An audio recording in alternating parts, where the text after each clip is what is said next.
Всем привет! Вы на канале Diva Bags, и это канал о вязании крючком. И в этом видео я расскажу, как связать вот такой стильный клатч узором, напоминающим волны. Этот узор довольно просто вяжется, но требует усидчивости и внимания, чтобы не допускать ошибок. Клатч у меня получился среднего размера, примерно 28 на 18 сантиметров. По толщине довольно тонкий, всего 2 сантиметра. Если хотите связать такой клатч другого размера, больше или меньше, чем у меня, смотрите это видео. В процессе вязания я дам свои рекомендации по изменению размера. Внутри мой клатч с подкладкой, вот с таким кармашком накладным. Подкладку выбирала в тон к пряже. Застегивается на молнию. И вот здесь сбоку я вшила полукольцо, за которое буду крепить съемную ручку-петлю, которую свяжу в следующем видео. Этот рельефный узор я пробовала вязать не только из рафии. Я также попробовала связать его из тонкого шнура. Использовала шнур фирмы Шармель. Это полиэфирный шнур 2 мм с ниточкой люрекса, с таким вот благородным блеском. Ссылку на магазин оставлю в описании под этим видео. Но, честно сказать, этот узор мне больше понравился именно в рафии. Он в шнуре немножко грубовато смотрится. Для вязания я выбрала рафию Испи. Заказывала ее на сайте raffia.ru. Это вискозная рафия. Вот так выглядит упакованный моточек. Здесь 250 метров, рекомендации по крючку 2,5-3 мм. Я очень долго не могла определиться с цветом, потому что на сайте raffia.ru огромная палитра цветов. И однотонные, и металлики, и разные миксы по цветам. Просто невозможно выделить какой-то самый-самый. Поэтому я взяла самый простой цвет крафт, универсальный. Он подойдет ко всему и летом будет очень актуален. Кстати, если вы думаете, что рафия – это пряжа только для летних сумок, вы заблуждаетесь. Из рафии получаются замечательные вечерние сумочки. Вот отличный пример вечернего клатча. Не за горами новогодние праздники и корпоративы. Подумайте об этом заранее. Нужно только правильно определиться с цветом, подходящим к вашему образу. В общем, обязательно загляните на сайт. Там много всего интересного, и кроме рафии, рай для нас вязальщиц. Что касается этого клатча, он в наличии. И если вам он приглянулся, оставляйте комментарий или пишите мне в Instagram Diva Bags Handmade. Для вязания мне понадобится всего один моток рафии Испи. Этого количества хватит для вязания клатча моего размера и ручки петли. Нужны будут ножницы. Вязать буду крючком номер 3. Для сшивания нужна игла с толстым ушком, лучше металлическая, но если нет металлической, подойдет и пластиковая. Также нужны маркеры для вязания. Для фиксации хвостика обычная бельевая прищепка. И для вязания ручки полукольцо и карабин любого вида и размера. Если будете шить подкладку, то нужна будет молния, отрез ткани, по желанию уплотнитель, линейка, карандаш или мелок. В этом видео я решила поэкспериментировать с рафией. Я буду вязать из расправленной рафии. Вот таким образом расправлять ее руками. Нить выглядит в мотке вот так. Она свернута и скручена. И если ее расправить, то в вязании она будет ложиться более пышно и полотно будет плотнее. Конечно, можно вязать из нерасправленной рафии сразу из мотка. Можно подготовить ее к вязанию любым другим способом, например, с помощью пара. Но я буду экспериментировать и вязать из расправленной рафии. Посмотрю в конце на результат. Если вы так же, как я, будете расправлять рафию, имейте в виду, что это длительная и трудоемкая работа, так как вам придется расправлять почти весь моток рафии. Плюс здесь есть свои нюансы. При натяжении рафии вдоль волокон, то есть по длине, она не порвется. а вот по ширине ее очень легко порвать, поэтому аккуратнее. Я буду предварительно расправлять не всю рафию сразу, а только на несколько рядов. Перед вязанием я оставила хвостик длиной где-то около 5 метров. Смотала его и зафиксировала бельевой прищепкой. И чуть позже расскажу, для чего он нам будет нужен. Теперь начинаю вязание. Располагаем хвостик на себя, вот сюда, а рабочую нить от мотка наверх. Заводим крючок, вот таким образом, поворачиваем, подхватываем рабочую нить и провязываем. У нас получился узелок. Этот узелок мы в дальнейшем распустим, поэтому на него не обращаем внимания, набираем всего 68 воздушных петель. Подхватываем рабочую нить, протягиваем через петлю на крючке. Получилась первая воздушная петля. Теперь снова подхватываем рабочую нить и провязываем. Вторая воздушная петля. И так все остальные воздушные петли.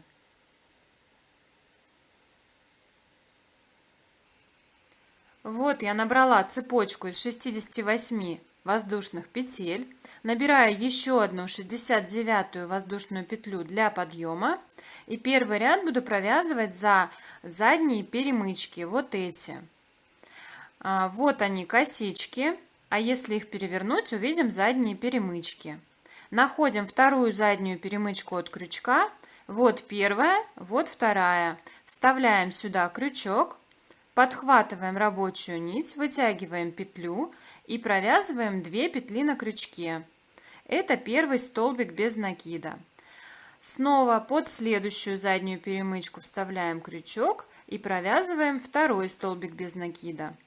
Первый ряд вязать сложно, но дальше будет легче. Снова в перемычку вставляем крючок, подхватываем рабочую нить и провязываем. Чтобы под столбиком отверстие не растягивалось, вытягивайте петлю сначала на себя, вот так, а затем вверх. Сейчас покажу еще раз. Сначала на себя вытянули и затем только вверх. Тогда отверстие под столбиком не будет слишком большим. Так провязываем столбики без накида до последней задней перемычки, до вот этого узелка. Я провязала 67 столбиков, у меня осталась последняя задняя перемычка между узелком и первой набранной нами воздушной петли. Провязываю 68 столбик. Провязала. И теперь распускаю узелок. Снимаю прищепку, развязываю вот этот узелок.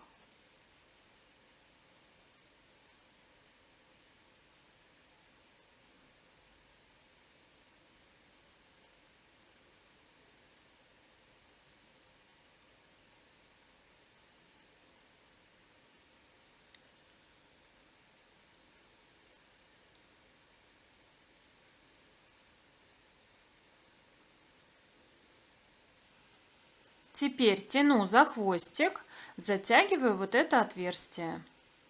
Вот так. Теперь можно снова смотать хвостик и зафиксировать его прищепкой. Вяжем второй ряд. Набираем одну воздушную петлю для подъема, разворачиваем вязание. И теперь будем вязать столбики без накида за одну верхнюю дужку косички. Вот верхняя дужка. Вот верхняя, вот нижняя дужка. Мы будем провязывать за верхнюю. Причем не только второй ряд, а все последующие ряды будем вязать за верхнюю дужку косички. Начинаем вязание со второй косички от крючка. Первая косичка, вторая косичка. Вставляем сюда крючок под верхнюю дужку, подхватываем рабочую нить, вытягиваем петлю и провязываем 2 петли на крючке. Первый столбик готов. Точно так же дальше. Второй столбик, третий столбик И так все 68 столбиков.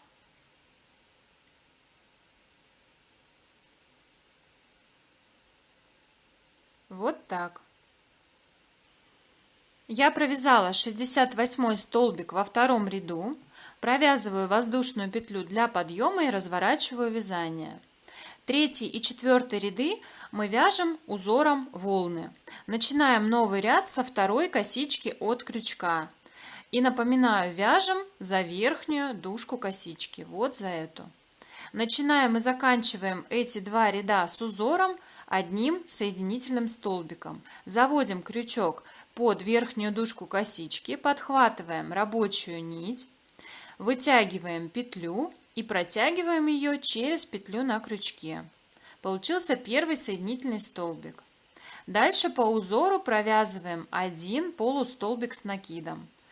Делаем накид на крючок, вставляем крючок под верхнюю дужку следующей косички, подхватываем рабочую нить, выводим петлю. Теперь у нас 3 петли на крючке. Делаем накид, провязываем 3 петли на крючке вместе. Получился полустолбик с накидом. Дальше по узору 9 столбиков с одним накидом. Делаем накид на крючок, под верхнюю дужку следующей косички вытягиваем петлю, 3 петли на крючке. Теперь накид, провязываем 2 петли. И снова накид, еще раз 2 петли. Покажу еще раз. Накид вставляем в следующую косичку, накид 2 петли вместе, накид 2 петли вместе. Второй столбик с одним накидом. Вот таких столбиков с одним накидом должно быть 9 штук в этом элементе. 2 мы уже провязали, провязываем еще 7.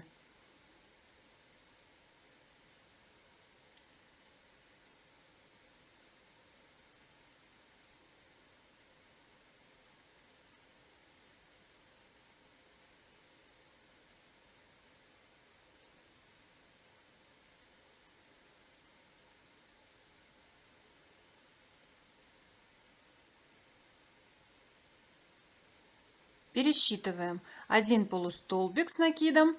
1, 2, 3, 4, 5, 6, 7, 8, 9 столбиков с одним накидом. И заканчиваем этот элемент также одним полустолбиком с накидом. Накид на крючок, выводим петлю, 3 петли на крючке провязываем вместе. Мы только что провязали половинку волны. Теперь провяжем расстояние между волнами. Это 11 соединительных столбиков. В следующую косичку под верхнюю дужку вставляем крючок, вытягиваем петлю и протягиваем через петлю на крючке. Первый столбик соединительный, второй, третий, четвертый, пятый, шестой, седьмой, восьмой, девятый, 10 и 11. Расстояние между волнами 11 соединительных столбиков. Теперь снова половинка волны. 1 полустолбик с накидом.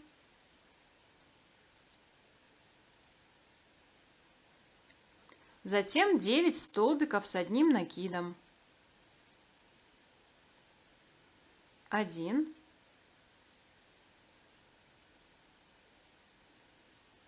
2, 3, 4, 5, 6, 7, 8, 9. Пересчитываем. 1 полустолбик с накидом. 1, 2, 3, 4, 5, 6, 7, 8, 9 столбиков с одним накидом. И последний полустолбик с накидом.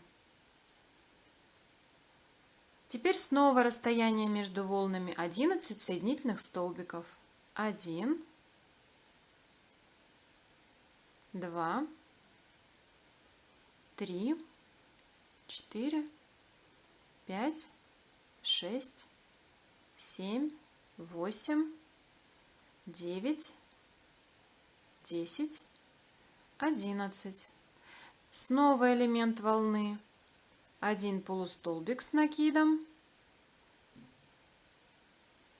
9 столбиков с одним накидом. 1, 2, 3, 4, 5, 6, 7,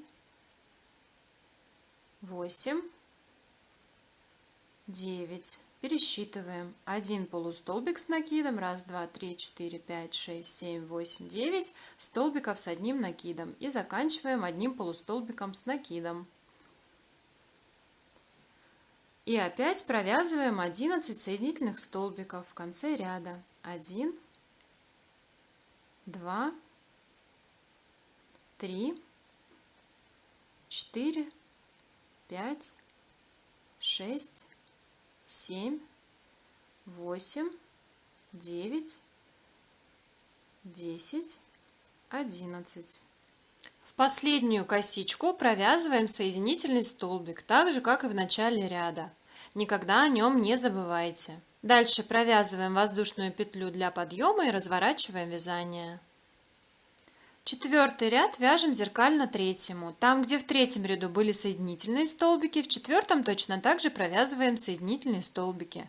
Где была половинка волны, 1 полустолбик с накидом, 9 столбиков с одним накидом, 1 полустолбик с накидом, в четвертом ряду повторяем точно так же.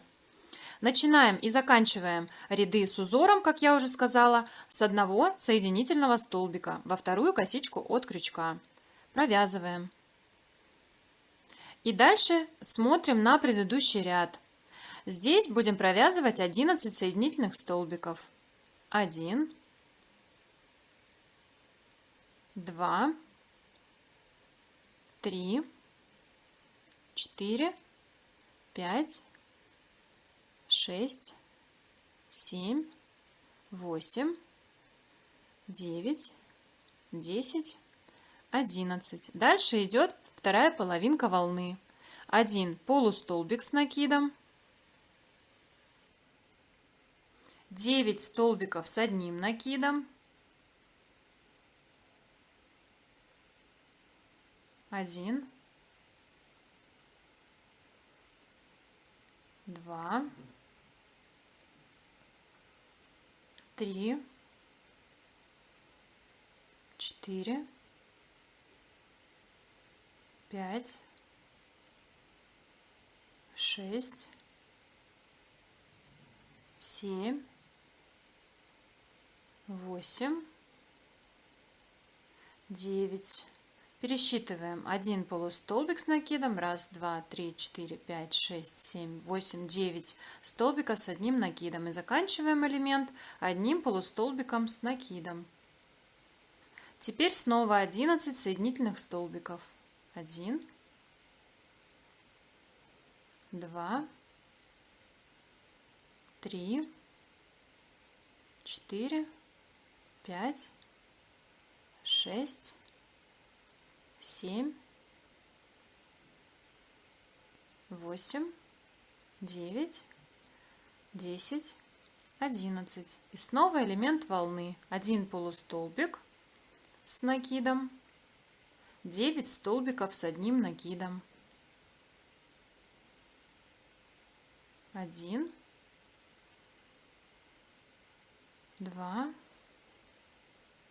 3, 4, 5, 6, 7, 8, 9. Пересчитываем. 1 полустолбик с накидом, 1, 2, 3, 4, 5, 6, 7, 8, 9 столбиков с одним накидом. И последний полустолбик с накидом. И снова 11 соединительных столбиков. 1, 2,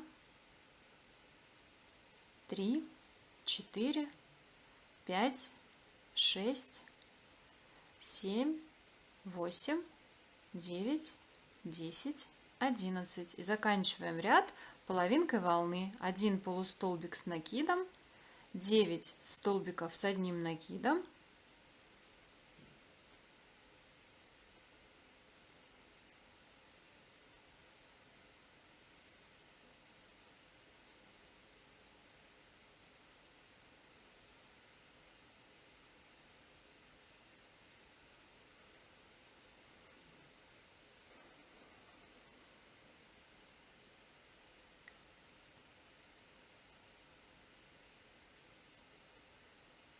Так, у меня что-то не сходится. Проверяем.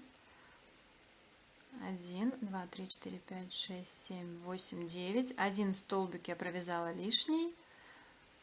Вот поэтому нужно всегда пересчитывать столбики, чтобы не допустить ошибку и не искать потом, где она.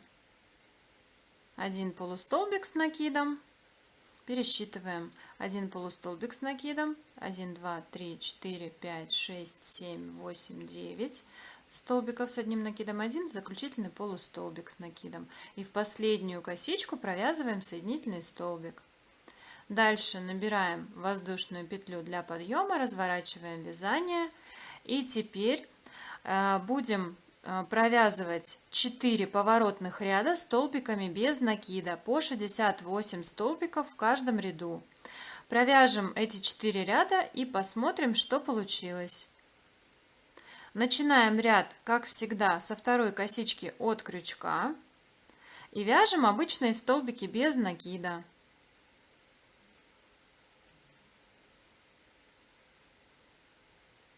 Вот таким образом провязываем 4 ряда столбиками без накида за верхнюю дужку косички.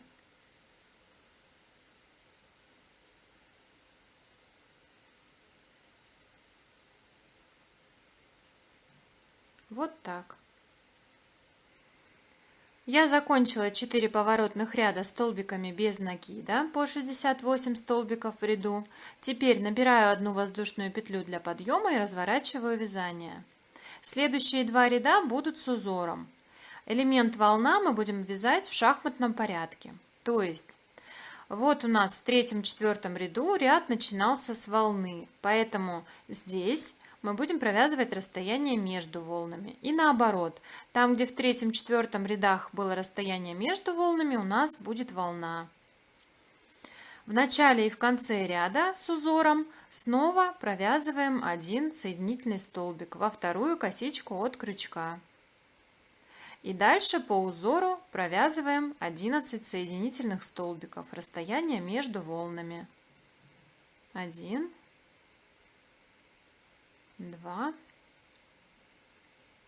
3, 4, 5, 6, 7, 8, 9, 10, 11.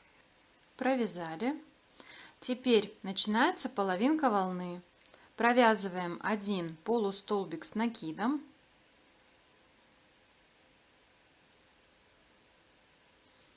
9 столбиков с одним накидом. 1,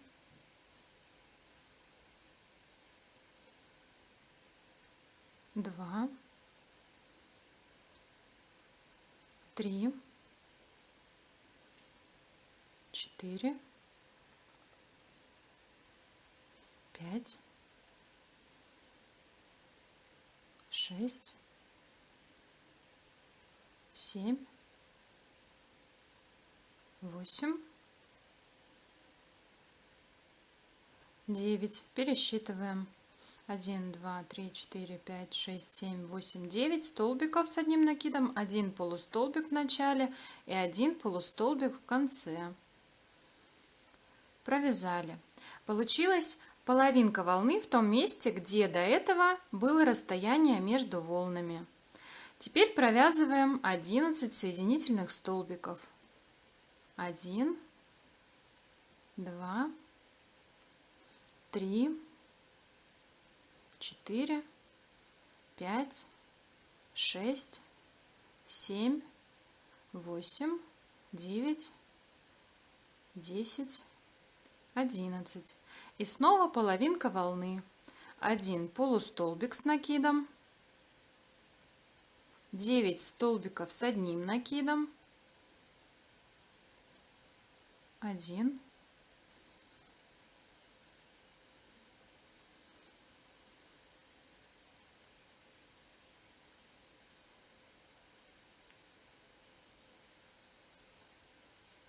2,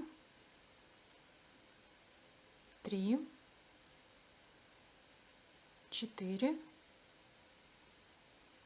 5, 6, 7, 8, 9. Пересчитываем. 1, 2, 3, 4, 5, 6, 7, 8, 9 столбиков, 1 полустолбик в начале и 1 полустолбик в конце с накидом.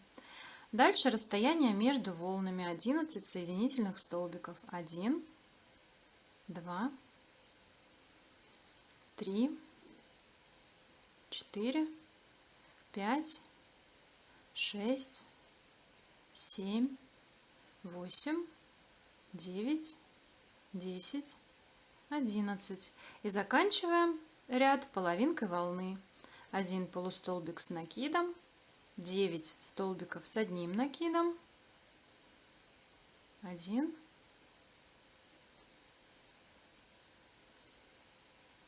2, 3,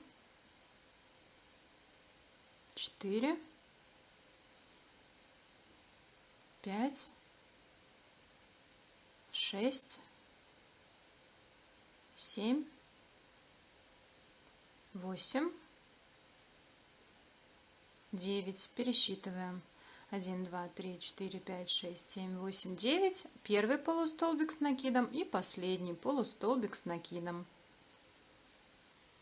И если вы все сделали правильно, у вас должна остаться одна косичка, куда мы провязываем соединительный столбик, последний в этом ряду. Вот так получается, ряд готов. Теперь провязываем одну воздушную петлю для подъема, разворачиваем вязание и в следующем ряду вяжем зеркально вот здесь волну, 1 полустолбик с накидом, 9 столбиков с одним накидом, 1 полустолбик с накидом, затем 11 соединительных столбиков, снова 1 полустолбик с накидом, 9 столбиков с одним накидом, 1 полустолбик с накидом, снова 11 соединительных столбиков. И так чередуем. Провязываем самостоятельно. Вот я довязала 10 ряд до конца, закончила его 12 соединительными столбиками, 11 соединительных столбиков по узору и 1 соединительный столбик последний в ряду с узором. Провязываю одну воздушную петлю для подъема и разворачиваю вязание. Теперь вяжу 4 поворотных ряда столбиками без накида по 68 столбиков в ряду. Начинаю ряд, как всегда, со второй косички от крючка и провязываю обычные столбики без накида. Вот что должно у вас получиться после провязывания 4 поворотных рядов столбиками без накида. Обязательно пересчитывайте количество столбиков в ряду. Если их не 68, ищите, где допустили ошибку, и перевязывайте. Теперь провязываем одну воздушную петлю для подъема и разворачиваем вязание. Следующие 2 ряда снова узорные, то есть с волнами и расстояниями между ними. Волны мы снова будем вязать в шахматном порядке. Здесь мы начинали ряд с волны. Здесь с расстояния между волнами. Значит, в следующих 2 рядах у нас снова будет волна. Провязываем в начале каждого узорного ряда 1 соединительный столбик во вторую косичку от крючка, независимо от того, какой элемент будет следовать дальше, расстояние между волнами или волна. В этих 2 следующих рядах мы будем вязать волну. Поэтому провязываем дальше 1 полустолбик с накидом, 9 столбиков с одним накидом и 1 полустолбик с накидом. Дальше расстояние между волнами, то есть 11 соединительных столбиков. И чередуем. Снова волна, снова 11 соединительных столбиков, снова волна, 11 соединительных столбиков. То есть заканчиваем ряд соединительными столбиками. В конце ряда не забываем 1 соединительный столбик, петлю подъема и разворачиваем вязание. И следующий ряд вяжем зеркально предыдущему ряду. После 2 узорных рядов провязываем 4 поворотных ряда столбиками без накида. И так чередуем до необходимой величины клатча. Клатч будет расти вот в эту сторону, и молния будет проходить вот по этому краю. В общем, вяжем клатч до желаемой длины. Как изменить длину клатча, мы выяснили. Нужно просто провязать необходимое количество рядов. Если клатч вяжете меньше, чем у меня, то провяжите меньшее количество рядов. Если больше, большее количество. Теперь разберем, как изменить высоту клатча. Рассмотрим на схеме узорный ряд с волнами и расстояниями между ними. Изначально я набирала 68 воздушных петель. Почему? Первую воздушную петлю я набирала для вязания первого соединительного столбика в ряду, вот этого. Последнюю 68-ю воздушную петлю для последнего соединительного столбика в ряду. Остальные 66 воздушных петель я набирала для провязывания 6 элементов. 3 элемента приходятся на одну сторону и 3 элемента на другую сторону. Для каждого элемента я набирала 11 воздушных петель, то есть 11 воздушных петель для волны и 11 воздушных петель для расстояния между волнами. Почему одинаковое количество? Потому что здесь, например, мы провязывали волну, в следующих рядах с узором волну будем провязывать здесь, в шахматном порядке. Поэтому количество воздушных петель должно быть одинаковым для каждого элемента. Если вы хотите уменьшить высоту клатча, например, на один элемент, вот смотрите, например, если хотите связать маленькую косметичку, убираем один элемент с одного края с начала и один элемент с другого края с конца. И у вас уменьшается количество элементов на 2. Вот здесь уже получается 11 умножаем на 4, например, для нашего случая. Получается 44 воздушные петли для провязывания всех 4 элементов. Плюс 2 воздушные петли для начала и конца ряда. Всего получается 46 воздушных петель. Есть еще один вариант. Если вы хотите уменьшить или увеличить высоту клатча за счет изменения размера элемента, уменьшения его либо увеличения. Например, закладываем не 11 воздушных петель на один элемент, а 9. Тогда элемент волна и расстояние между волнами уменьшается, то есть элемент становится меньше. Как это сделать?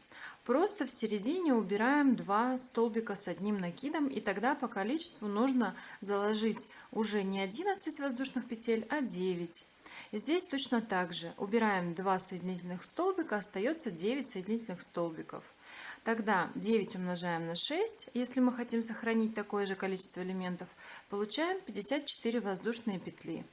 Плюс 2 петли для начала и конца. 56 воздушных петель нужно набрать. Вот с помощью таких несложных расчетов можно варьировать высоту клатча. Вот мое готовое полотно. Провязала я всего 42 ряда. Если считать по вот этим волнам, у меня получилось всего 1, 2, 3, 4, 5, 6, 7 волн. По размеру полотно 34 сантиметра на 27 в узкой части, 28 в широкой части. Эту сторону я буду принимать за изнаночную, там, где вот эти горбики у волны смотрят наверх. Вот эту сторону, где в центре волны углубления, я буду принимать за лицевую. Клатч у меня будет складываться вот таким образом. По вот этой стороне буду пришивать молнию, но этот край мне не очень нравится, поэтому я его обвяжу обычными столбиками без накида. Итак, я остановилась вот здесь на изнаночной стороне, поэтому если я сейчас продолжу обвязку по вот этому краю, то столбики без накида будут располагаться у меня изнанкой на лицевую сторону полотна. То есть вот здесь будет лицо столбика, а здесь изнанка. Меня так не устраивает. Я хочу, чтобы на лицевой стороне полотна столбики были лицом наружу. Поэтому В этом месте я фиксирую нить, вот так расширяю петлю и в эту петлю пропускаю моток с рафией. Вот таким вот образом. Затем потихоньку затягиваю вот этот узелок. Вот что у меня получилось. Под вот эту последнюю косичку я повешу маркер, чтобы знать, где заканчивается вот эта сторона и уже начинается обвязка этого края. Теперь переворачиваю полотно на лицевую сторону и прокладываю рафию вот по этому краю. Здесь тоже отмечу маркером последнюю косичку, вот эту, по вот этой стороне. И начинаю обвязку.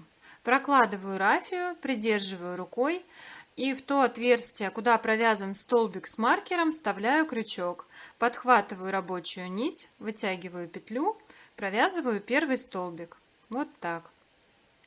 Дальше я буду обвязывать этот край за крайнее отверстие. При этом рафию оставляю внутри вязания.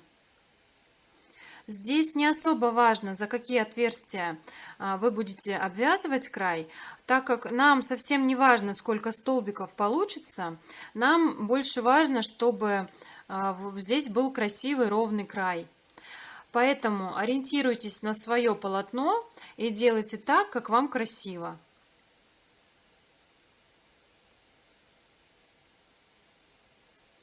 Когда дойдем до вшивания молнии, у нас будет ровный край из вот таких косичек.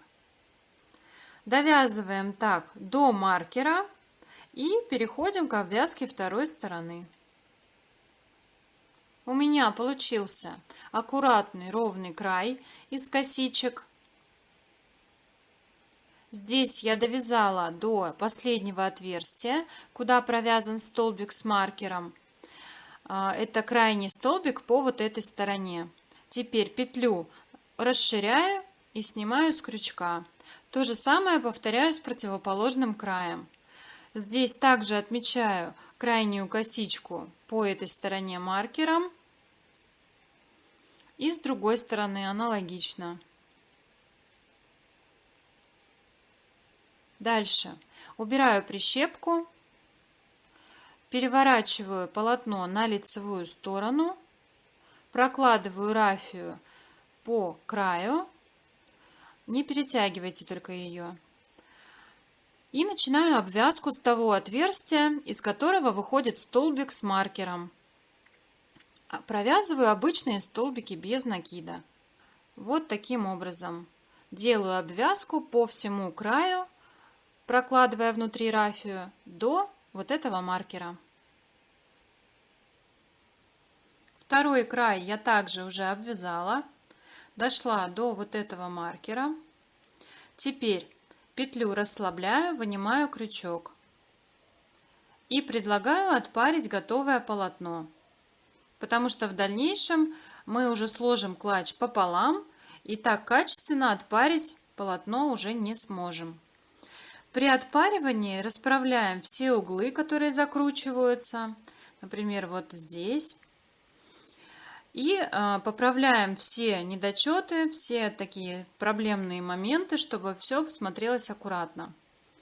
Под воздействием пара рафия раскрывается, все столбики расправляются и полотно становится пышнее.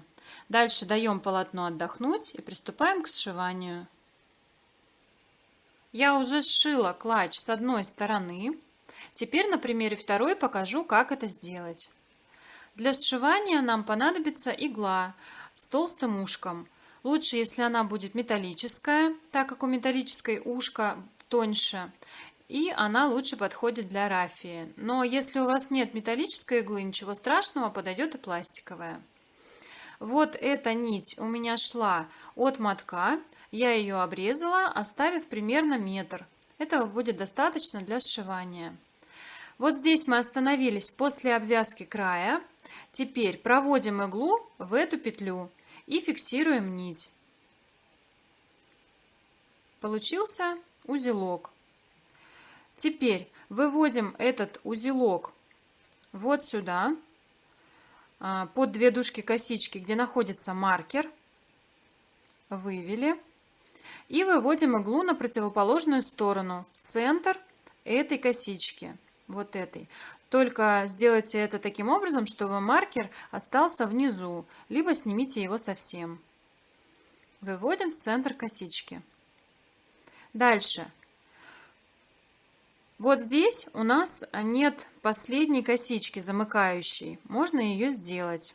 Под первую горизонтальную косичку, под 2 дужки, вставляем иголочку. Это у нас первая косичка горизонтальная обвязки края. С этой стороны. Вытягиваем нить. И теперь возвращаем нить обратно в центр косички, из которой мы только что вышли. Вот сюда, где висит маркер. Получилась вот такая косичка. Нить теперь выходит под маркером. Только один момент. Посмотрите, чтобы вот здесь нить не расслаблена была. Если она у вас расслаблена, обязательно подтяните, чтобы 2 половинки вот эти клатча смыкались плотно. Дальше. Нить выходит под косичкой с маркером. Теперь вставляем иглу под 2 дужки соседней косички, следующей по этой стороне, и одновременно выводим с другой стороны в отверстие с маркером иглу, откуда мы начинали сшивание. Это будет первый стежок. Подтягиваем нить. Теперь вставляем иглу под соседнюю косичку по этой стороне и одновременно в ту косичку, где мы только что были по другой стороне. То есть мы будем проходить одно и то же отверстие дважды, змейкой. Второй стежок. Теперь в следующую новую косичку по этой стороне и в ту, в которой уже были, с другой стороны. Если посмотреть, из этого отверстия нить уже выходила. Подтягиваем нить снова в новую косичку с одной стороны, в ту же самую, в которой только что были, с другой стороны. В новую косичку с одной стороны, в ту же самую, где только что были, с другой стороны. Вот такими стежками мы сшиваем клатч до конца, пока не будут задействованы все косички. Заканчиваю сшивание, вывожу нить, и у меня осталось 2 косички последние. Вот это и вот это. Прохожу под ними иглой.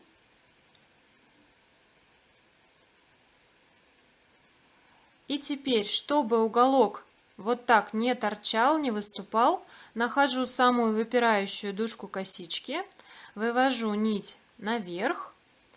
И теперь завожу ее наизнанку в любом произвольном месте, например, вот сюда.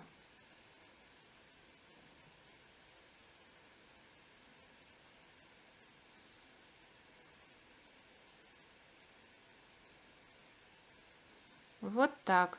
Теперь у меня уголок как бы заправляется вовнутрь и не торчит. С этой стороны точно так же. Я подтягиваю, и уголок вот сюда немного уходит. Если так сделать, у вас не будет острых торчащих углов. Теперь выворачиваем клатч наизнанку и заправляем хвостики.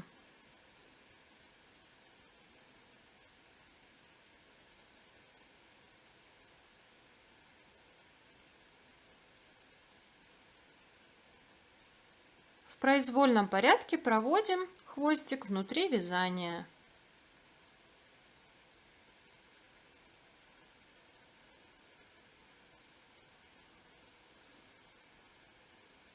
Когда вы посчитаете, что достаточно увели хвостик, можно обрезать нить или завязать узелок точно так же, как делаете это обычными нитками. С другой стороны поступаем точно так же. Прокладываем хвостик внутри вязания. Вот что у меня получилось. Аккуратный шов. Осталось сшить подкладку на молнии и вшить ее в готовый клатч. Вшивать я буду подкладку вручную, прокладывая стежки вот под этими косичками. Это будет максимально незаметно. Мой клатч готов. Мне очень понравился этот узор, рельефный, фактурный, действительно напоминающий волны. Клатч получился плоский, среднего размера. Если хотите связать клатч по своим размерам, посмотрите мои рекомендации, которые я даю в процессе вязания. Этот клатч я дополнила подкладкой на молнии в тон пряжи. Подкладку предварительно уплотнила, чтобы клатч не терял форму, так как рафия это все-таки мягкий материал. Если не знаете, чем и как можно уплотнить подкладку, перейдите по подсказке в правом верхнем углу экрана. В своем видео «Все секреты идеальной подкладки» я делюсь с вами полезной информацией на эту тему. Также я сделала вот такой накладной кармашек для удобства. Саму подкладку шила на машинке, а пришивала уже вручную, обычными нитками в тон молнии. Перед сшиванием подкладки по одной стороне я вшила вот такое небольшое полукольцо за 2 косички. За это кольцо я буду цеплять съемный карабин, вот такой. На него я свяжу ручку-петлю. Вы наверняка видели такие ручки, которые надеваются на запястье и вот так носится клатч. Удобно. В следующем видео расскажу, как связать такую ручку-петлю. Если вам понравился этот мастер-класс, не забывайте поставить пальчик вверх, подписывайтесь на мой канал, если еще не подписаны. У меня много подробных мастер-классов по вязанию сумок, корзин, аксессуаров для волос и других изделий.